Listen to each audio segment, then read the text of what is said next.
ये है चीन का यूनान।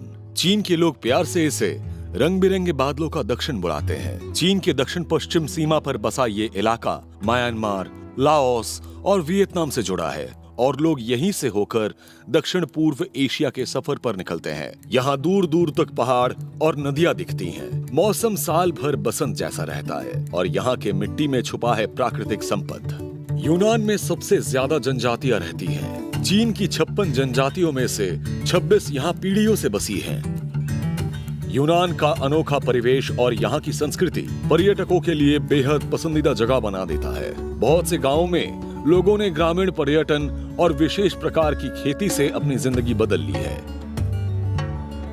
यहाँ ग्रामीण विकास कभी रुकता नहीं। हर गांव अपनी तरह से नई कहानी लिख रहा है।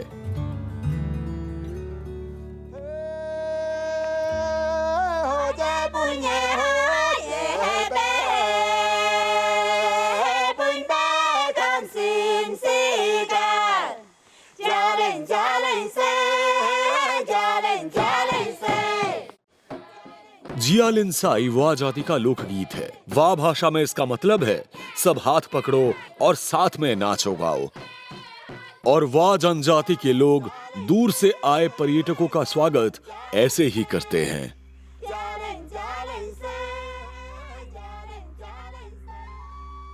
ये है वेंडिंग गांव, जिसे 2006 में चाइना नेशनल ज्योग्राफिक ने चीन का आखिरी प्राचीन कबीला कहा था। 400 साल से भी ज्यादा पुराना ये गांव चीन की सबसे अच्छी तरह से संरक्षित वा बस्ती है। ये यूनान के कांगवान वा काउंटी के दक्षिण पश्चिम में है और चाइना म्यांमार सीमा से बस 100 किलोमीटर दूर है। वा भाषा में वेंडिंग का मतलब है कोहरे से घिरा हुआ स्थान, जो इसकी रहस्यमय माहौल को बिल्कुल सही बयां करता है। वा संप्रदाय चीन की एक पुरानी जनजाति है, जिनकी अपनी अलग भाषा, रिवाज और मान्यताएं हैं। ये उन गिने चुने जनजातियों में से हैं जो सीधे प्राचीन जीवन से आधुनिक समय काल में आए हैं और जिनका इतिहास हजारों साल पुराना है। कांगुआन के चट्टानों पर बने चित्र 3000 साल पहले के वा लोगों के शिकार, पूजा और रोजमर्रा की जिंदगी के दृश्य दिखाते हैं। वेंडिंग में आज भी कुछ पुराने रिवाज चलते हैं। यहाँ हर जगह बैल की खोपड़ी दिख जाएगी, जो वा लोगों का चिन्ह है। इनके लिए ये अमीरी का निशान है। बैल की खोपड़ी जितनी ज्यादा रंगीन होती है, उस गांव या परिवार को उतना ज्यादा अमीर माना जाता है। पर्यटन बढ़ने के साथ ही चीन का आखिरी प्राचीन कबीला ढेर सारे पर्यटकों को यहाँ खींच लाया। कभी दुनिया से कटा ये इलाका अब प्राचीन से आधुनिक बनते जा रहा है। हमारी यात्रा करीब 3 किलोमीटर की है। गाड़ी से बस 7-8 मिनट में हम पुराने वेंडिंग गांव पहुंच जाएंगे। मेरा पारिवारिक नाम यांग है, पूरा नाम यांग शिनयान। मैं वा जनजाति की बेटी हूँ, यही पली बड़ी हूँ। हमें यहाँ ब्लैक पर्ल कहते हैं। यहाँ सुंदर लड़कों को कहते हैं यांग शिनशियान पहले यूनान के लीजियांग और दाली में पर्यटन क्षेत्र में काम करती थी। 2023 में वो अपने गांव वेंडिंग लौट आई और टूर गाइड बन गई। और बस से उतरकर मेरे साथ आइए। आपके माथे पर हम मोनी हेई लगाएंगे। ये एक आशीर्वाद के जैसा है।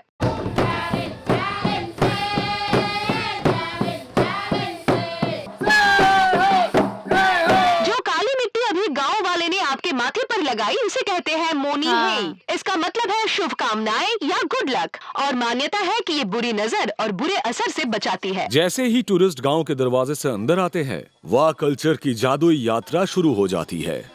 अगर लकड़ी के ड्राम वाला रिचुअल देखना है तो जल्दी करो। बस देख सकते हो, हिस्सा नहीं ले सकते। रस्सी के पीछे ही रहना। समझ गए ना आप लोग? ये ठीक 10:30 बजे शुरू होगी। अगर लकड़ी के ड्रम वाला रिचुअल देखना है तो जल्दी करो। देख सकते हो, हिस्सा नहीं ले सकते।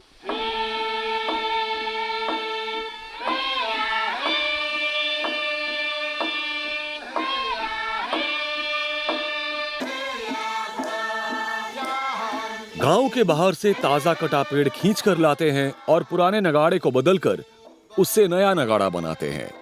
ये वा लोगों का एक बड़ा उत्सव है। पहले ये 1 या 2 साल में एक बार होता था।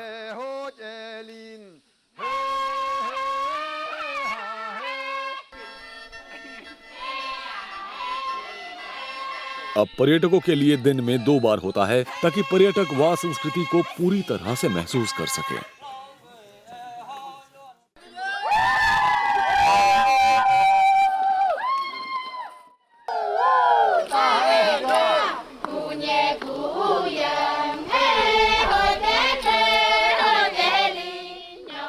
यहाँ सिर्फ हमारी घास के छत वाले घर ही नहीं, लोगों की कला भी देख सकते हैं। हमारे ब्लैक बुल लकड़ी का नगाड़ा समारोह में नगाड़े बजाकर भी दिखाएंगे।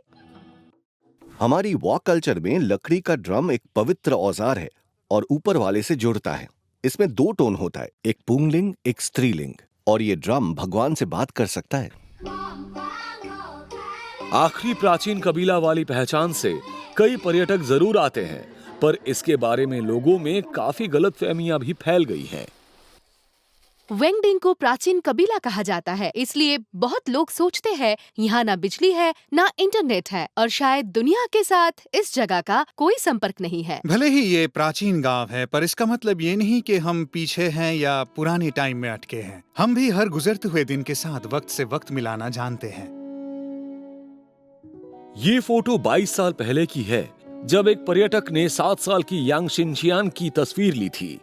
उस वक्त यहाँ शायद ही बाहर से कोई आता होगा। वो पर्यटक बार बार यहाँ आते रहे और उसकी बढ़ती उम्र को अपने कैमरे में कैद करते रहे। इससे यांग को एहसास हुआ कि उसका गांव बाहरी लोगों के लिए खास है और उसने पर्यटन पढ़ने का निर्णय लिया। बाहर गाइड का काम करते हुए यांग शिनशियान ने देखा कि पर्यटक यहाँ प्राचीन जीवन शैली देखने आते हैं, लेकिन गांव के युवा अब बाहर की दुनिया देख चुके थे, तो वो भी बेहतर जिंदगी चाहते थे। अपनी संस्कृति को जीवित रखते हुए वो आधुनिक जीवन की ओर बढ़ना चाहते थे। झूला पहले यही था, बचपन में हम यही खेलते थे। हाँ, वहीं पर तो था। शायद मेरी तरह आप भी कुछ नहीं भूले। और वो कटहल का पेड़ तुम्हें याद है? वो वहाँ पर था। उसके फल कितने मीठे थे। हमारे बचपन के दिन कितने। कॉलेज से निकलते ही शाओ वेन बिन 2023 में वेंडिंग लौट आए गाइड बनने के लिए। 2018 तक ये सब इस पुराने गांव में ही रहते थे। अब वही जगह वह संस्कृति का केंद्र बन चुका है। कटे हुए एक गांव से पर्यटन केंद्र बनने की यात्रा आसान नहीं थी। हमारा गांव हमारी बुजुर्गों की सबसे बड़ी विरासत है।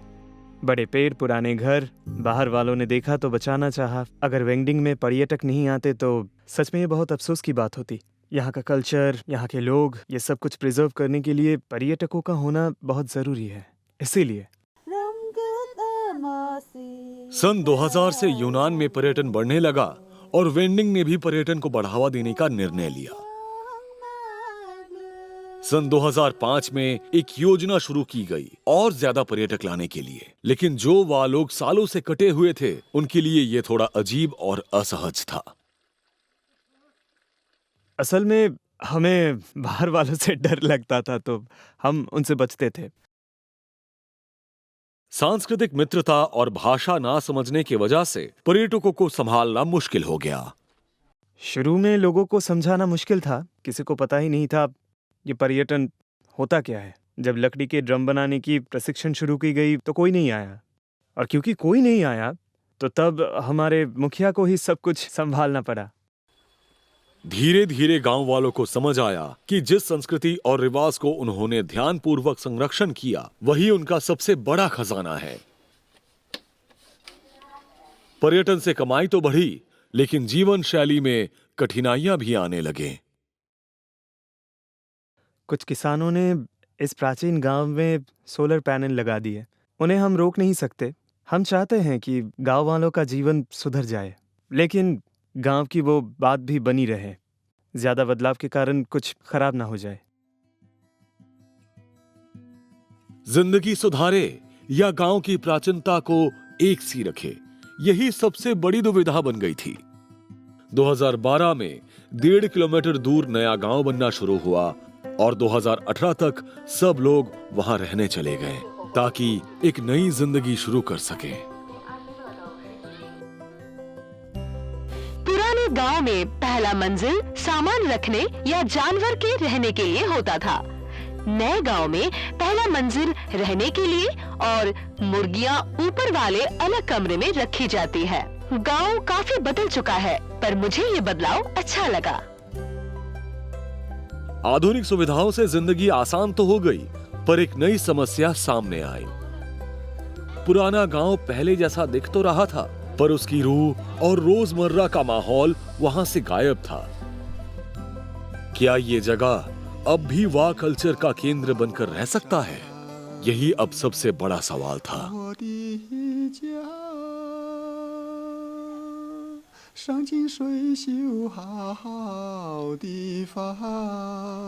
मेरा घर पहाड़ों और नदियों से जुड़ा खूबसूरत जगह है। ये मैं हूँ बीजिंग के टेम्पल ऑफ हेवन में परफॉर्म करते हुए, और ये टिएनमेन स्क्वायर में है।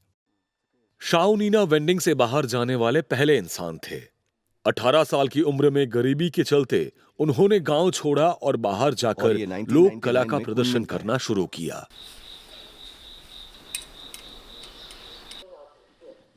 काम पे जा रहा हूँ।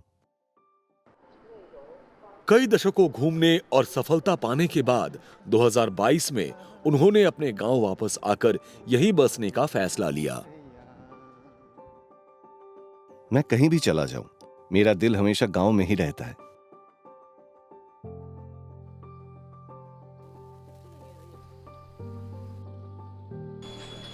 हर सुबह 8 बजे गांव वाले नए गांव से पुराने गांव आते हैं और सबको उनकी कौशल के हिसाब से काम मिलता है। वो फोक ग्रुप, डांस ग्रुप, लकड़ी का ड्राम मैं जब परफॉर्मेंस। छोटा था तब से बजाता हूँ। मैं 55 का हूँ। अब मैं 60 का हूँ। पहले मैं सिक्योरिटी गार्ड था। मैं अपने इस परफॉर्मेंस में बुजुर्गों, पार्ट टाइमर और आर्टिस्टों को साइन इन करता हूँ। यहाँ पे वो टाइम लगाते हैं और हम दिन में 2 शिफ्ट में काम करते हैं। 2022 में एक पर्यटन संस्था ने प्रबंधन का काम संभाला, जिससे काम का व्यवस्था बना और लोगों को मेहनत के हिसाब से पगार मिलने लगी। गांव की 114 परिवारों में से हर घर से कम एक व्यक्ति पर्यटन क्षेत्र में काम करता है। मैं बुजुर्गों, पार्ट टाइमर और कलाकारों का नाम लिखवाता हूँ। सब यहाँ टाइम लिखते हैं। यहाँ के सभी 2 शिफ्ट में काम करते हैं, क्योंकि एक शिफ्ट से ठीक ठाक काम नहीं बनता है।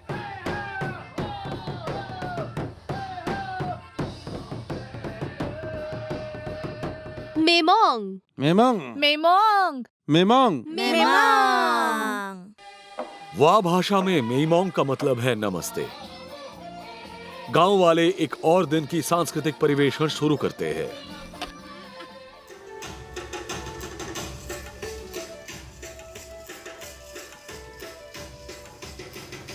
शाओनीना के लिए संगीत परिवेशन करना तो बस शुरुआत है। उनका असली मकसद है अगली पीढ़ी को प्रशिक्षण देना, ताकि वो वाह संस्कृति को जिंदा रखे।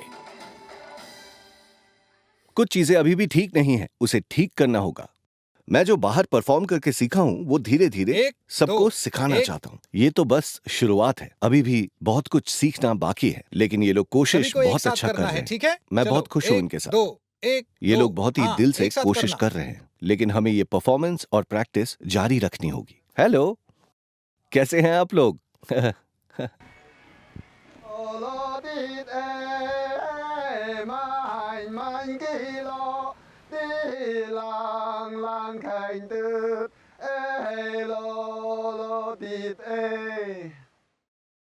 काम के वक्त मैं गाने गा सकता हूँ और डांस भी दिखा सकता हूँ, इसीलिए काम भी मजेदार होता है और काम के बाद भी मजा आता है। हर दिन गांव वाले दोनों गांव के बीच आते जाते हैं। वाह संस्कृति को बचाते हुए परंपरा और आधुनिक जिंदगी का संतुलन बनाए रखते हैं, और यही इनकी खासियत है। नए गांव में 10 से ज्यादा परिवार होमस्टे चलाते हैं। 5:30 बजे काम खत्म करते हैं और चाय पत्तियां तोड़ने, मक्का लाने चले जाते हैं। रोजमर्रा की जिंदगी पर इसका कोई असर नहीं पड़ता है। सबको पता है कि आज का 60 युआन कमाना ही पड़ेगा, क्योंकि उससे कम में तो आप अपना घर नहीं चला सकते, बच्चे नहीं पाल सकते। तो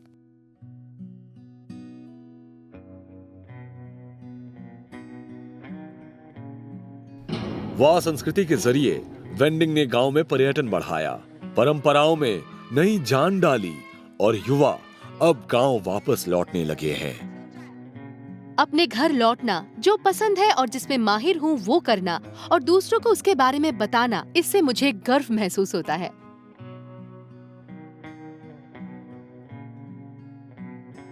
यूनान गुजो की लहरते पहाड़ियों में हर गांव अपनी कहानी लिख रहा है। यूनान के उत्तर पूर्वांचल में यिलियांग काउंटी में दो पहाड़ों के बीच एक लंबा सा गांव है जिसका नाम सुनने से लगता है जैसे किसी कहानी से निकला हो, और उस विशेष गांव का नाम है बाओजांग गांव। हमारे यहाँ सच में खजाने हैं। जमीन हो या पहाड़, हर जगह खजाना ही खजाना है।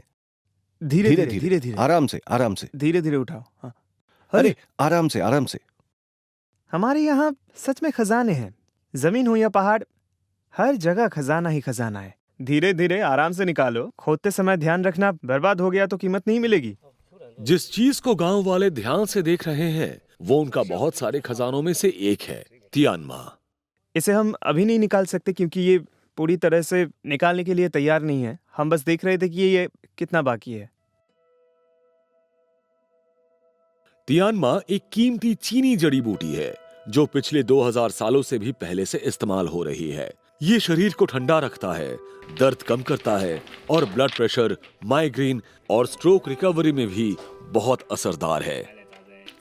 इन सब खूबियों के चलते तियानमा की मांग बहुत ज्यादा है। 20 साल पहले इसकी आधा किलो की कीमत 2000 युआन से ज्यादा थी, जिससे इसकी ज्यादा खुदाई हुई और ये लगभग खत्म हो गई, जिससे पारंपरिक दवा पर खतरा आ गया। 2021 में तियानमा को संरक्षित पौधा घोषित किया गया और जंगल से इसे खोदकर निकालना बंद किया गया। अब बाजार में ज्यादातर तियानमा खेती से आती है।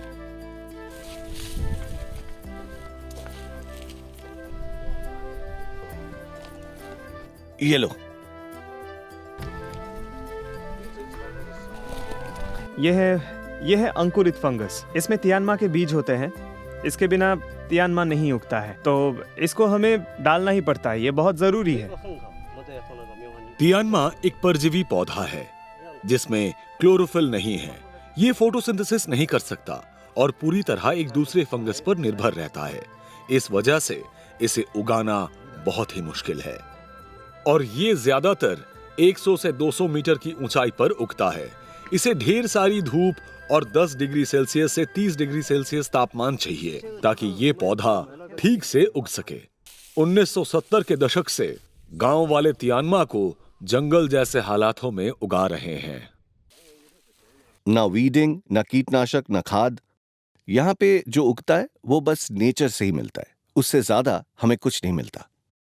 हम 200 हेक्टेयर से बड़े इलाके में तियानमा उगाते हैं। हमारे यहाँ 1200 घरों में तियानमा का प्लांट लगाते हैं और इससे हम सालाना 30,000 युआन कमाते हैं। तियानमा को ठीक से उगने में 2 से 3 साल लगते हैं। जहां कुछ लोग अगली फसल लगा रहे हैं, वहीं पास के जंगल में खुदाई शुरू हो चुकी है। देखो कितने सारे उगाए हैं। ये नरम और स्पंज जैसा है। इसे हम हल्का मरोड़कर इस तरह जड़ समेत निकालते हैं। फिर इसकी जड़ से हम मिट्टी को हटा देते हैं। 2023 में बाओजांग ने प्रशिक्षण के लिए गैनोडर्मा की खेती शुरू की थी। 1 साल बाद पहली फसल आई। तियानमा के बाद ये एक नया खजाना है जिसे संभाल कर रखना बहुत जरूरी है। इसकी क्वालिटी बढ़िया है। परीक्षण में हमने 2 हेक्टेयर लगाए थे। अगर अच्छा हुआ तो लाखों युआन कमाएंगे और पूरे गांव में फैलाएंगे ताकि सब रोजगार कर सके। अरे धीरे से उठा। गैनोडर्मा हो या तियानमा, दोनों यहाँ इसीलिए पनपते हैं क्योंकि यहाँ एक और अनमोल खजाना है। हमारा अनोखा मौसम और यहाँ का जो प्राकृतिक सौंदर्य है वो देखने लायक है।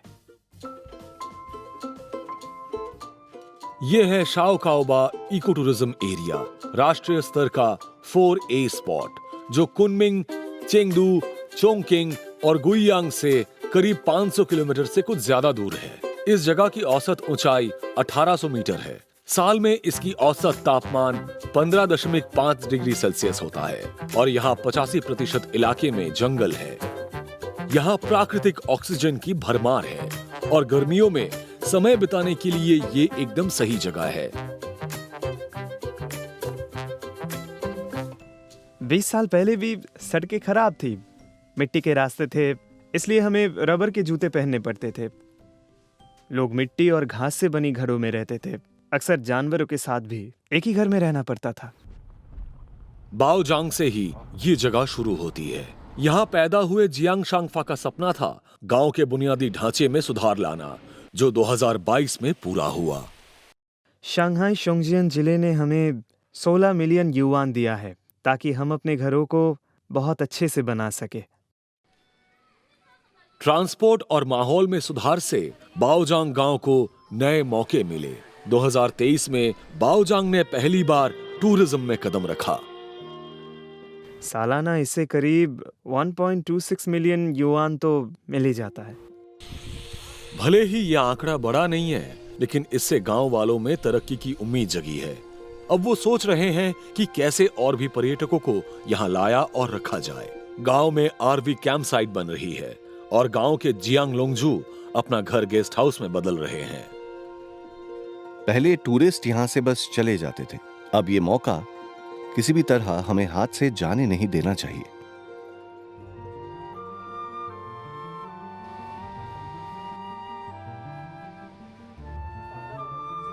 मैं तियानमा की सशिमी बना रहा हूं। इसमें तियानमा की न्यूट्रिशन पूरी रहती है। तियानमा एक हेल्थ टॉनिक है और इससे बहुत सारे डिशेस आप बना सकते हो।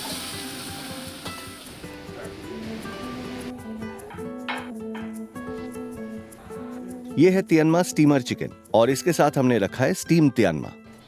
बाओजांग गांव में तियानमा भोज के जरिए वहां के अनोखे खाने दिखाए जाते हैं। हर गांव की तरक्की के पीछे है उसकी प्राकृतिक धरोहर और मौके का सही इस्तेमाल करने की कोशिश।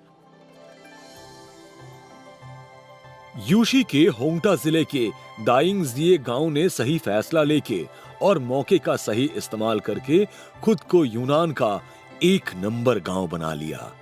साल 1992 में हमारी गांव की कुल कमाई 20 करोड़ युआन हुए। 1995 तक ये 100 करोड़ युआन पहुंच गए और हमें यूनान का नंबर 1 गांव का खिताब मिला। यान वेई 1992 में गांव की उद्योग में काम करने लगे। उसी साल कुल कमाई 20 करोड़ युआन पार हुई। उन्होंने एक साधारण कर्मचारी से शुरुआत की और आज वो गांव के 6ठे सचिव हैं। और ऐसे ही उन्होंने कामयाबी की सीढ़ियां चढ़ी है।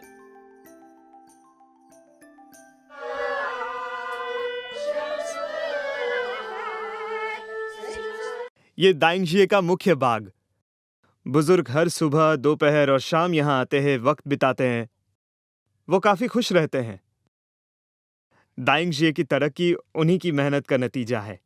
दायिंगजिए के लोग ऐसी जिंदगी जीते हैं जिसे देखकर दूसरों को ईर्ष्या होती है। यहाँ हर मकान एक बंगला है और विभिन्न किस्म के सामाजिक लाभ भी उन्हें मिलते हैं। हमारे यहाँ 16 समाज कल्याण योजना है। यहाँ किसान भी छुट्टी ले सकते हैं। हर बुजुर्ग को सालाना 11,762 युआन मिलते हैं और बच्चों को मिलते हैं 6,000 युआन। साथ में बुजुर्गों को पेंशन, स्वास्थ्य की सुविधाएं और भी बहुत सारी सुविधाएं मिलती हैं। लेकिन 40 साल पहले ये सपनों से दिखने वाला गांव 5 मुश्किल गांव में गिना जाता था। दायिंगजिए के लोग गरीबी से तंग आ चुके थे। हर इंसान के पास बहुत ही कम जमीन थी। खाना, रहने की जगह, पीने का पानी और सड़क कुछ भी ठीक नहीं था। तब हमने सोचा कि दूसरा कुछ क्यों ना करें, यानी कोई और कारोबार। मैं हर गांव घूम के देखा कि हम और क्या कर सकते हैं। उधर देखिए, 1960 से लेकर 1980 तक के समय के पुराने इमारतें हैं। वो नीली वाली दिख रहे हैं, वो हमारे दफ्तर हुआ करती थी। और वो दिख रहे हैं, वो हमारा तिल वाली मिठाई का कारखाना था। ये हमारी शुरुआती दौर के कारखानों में से ही एक है। देखा जा रहा है बहुत सारे कारखाने खुल गए हैं। इससे आम आदमी का इनकम और भी बढ़ गया है। नारी पुरुष सभी लोग इन सब जगहों में काम कर रहे हैं। इससे समाज में 80 के दशक में दायिंगजिए ने चीन की सरकारी नीतियों का फायदा उठाकर अपने लिए एक सामूहिक अर्थव्यवस्था बनाई। 1980 में ईंट का कारखाना बनाया गया। तो हम लोगों ने निर्माण के लिए टीम बनाई और 1986 में तिल वाली मिठाई का कारखाना खोला गया। धीरे धीरे हमारी इकोनॉमी हजारों से लाखों, करोड़ों और फिर अरबों युआन तक पहुंच गया। अब तो सब कुछ बढ़िया है, लेकिन एक टाइम तक हमने बहुत स्ट्रगल किया। ये सारा कुछ जो देख रहे हैं ना आप, ये सब कुछ बहुत मेहनत से बनाया गया है। ये है 1992 की डायरी। इस वक्त हमारे पास सोलर इक्विपमेंट फैक्ट्री भी थी। चेन बाओगुए, जो पहले कारखाने के अधिकारी थे, दाइंगजिए के विकास के गवाह रहे हैं। ये 80 और 90 दशक की चीजें हैं। अब वो गांव की संस्कृति को बचाने और आगे बढ़ाने के लिए काम करते हैं और पिछले कुछ दशकों में वो 7-8 ग्रामीण संग्रहालय बना चुके हैं ताकि यहाँ का इतिहास जिंदा रहे।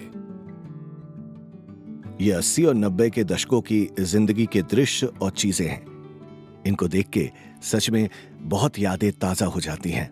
हम ये असली सामान दिखाते हैं ताकि लोग हमारा अतीत महसूस कर सके। ये थोड़ा भावुक कर देते हैं, लेकिन हमें हौसला भी देते हैं। हमें इस जगह की रूह को अगले पीढ़ी के हाथों सौंपना है ताकि वो इसे आगे ले जा सके और उसका ख्याल रख सके। मैं छठा सचिव हूं। हमारा विकास बस एक चीज पर टिका है, विरासत। हर सचिव पिछले के काम को आगे बढ़ाता है। अब हमारी स्थायी संपत्ति 860 मिलियन युआन की है। अब सवाल बस ये है कि इन्हें कैसे इस्तेमाल करें और लोगों को खींचे। तो हम इसमें आशावादी हैं कि ये भी बहुत अच्छे से आगे बढ़ेगा। वक्त के साथ कुछ पुराने कारोबार खत्म हो गए। नए सचिव के तौर पर यान वेई को पता था कि नई दिशा ढूंढनी होगी ताकि तरक्की रुक ना जाए। 2.5 महीने पहले हमने ब्लूबेरी की खेती शुरू की। इससे पहले हम औद्योगिक काम करते थे, पर अब सब कुछ बदल रहा है। हमने करीब 10 मिलियन युआन से ज्यादा खर्च करके 1,36,000 स्क्वायर किलोमीटर जमीन में ब्लूबेरी लगाई है। ये साल भर में हमें बहुत सारे ब्लूबेरीज देने वाले हैं। क्योंकि हम अपनी इकोनॉमी को ध्यान में रखते हुए ये काम कर रहे हैं, हम कोई भी रिस्क नहीं ले सकते। अगर ये खराब हो जाते हैं तो हमें नुकसान हो जाएगा।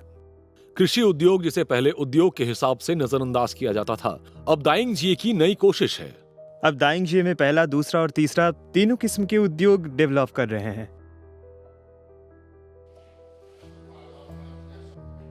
अब ये पुरानी बिल्डिंग तीसरे किस्म की योजना के अंतर्गत है, जो व्यापार को बढ़ाने में मदद कर रहा है।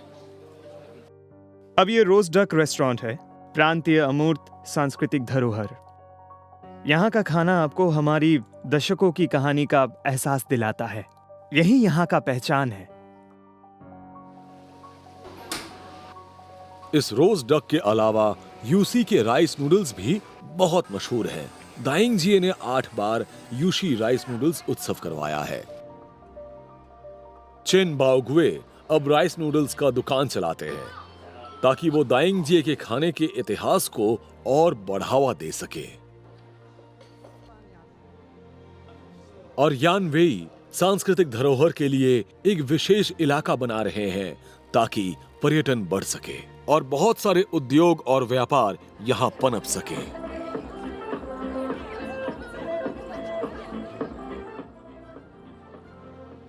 उद्योग से लेकर संस्कृति और खेती तक दाइंगजिए अपने भविष्य तलाश रहा है। चाहे दाइंगजिए का बदलाव हो या बाओजांग का हरित सपना या बेंगडिंग की हिफाजत, हर गांव यूनान की ग्रामीण खूबसूरती दिखाता है और गांव की जिंदगी का भविष्य खुद अपने हाथों से वो लोग बदलने की कोशिश कर रहे हैं ताकि इतिहास और मानवता उन्हें याद रखें।